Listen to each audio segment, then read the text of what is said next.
బ్రతికినన్నాళ్ళు మనకి cartilage damage అవ్వకూడదన్నా, కీళ్ళ నొప్పులు రాకూడదన్నా, జిగురు బాగా కీళ్ళ సందులో స్రవించాలన్నా చింతగింజల పొడి బాగా ఉపయోగపడుతుంది.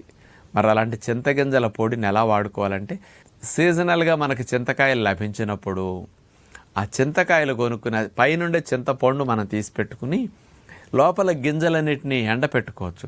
మార్కెట్లో కూడా చింతగింజలు కూడా అమ్ముతుంటారు మీకు.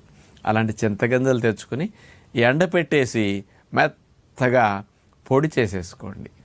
మెత్తటి పౌడర్, మరీ బరకగా ఉంటే కుదరదు అనుకుంటే జల్లించేసి అడుగునొచ్చే మెత్తటి పొడి తీసుకోండి.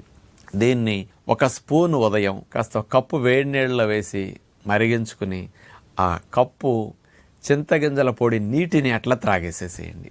కావాలంటే కొంచెం తేనె కలుపుకోండి.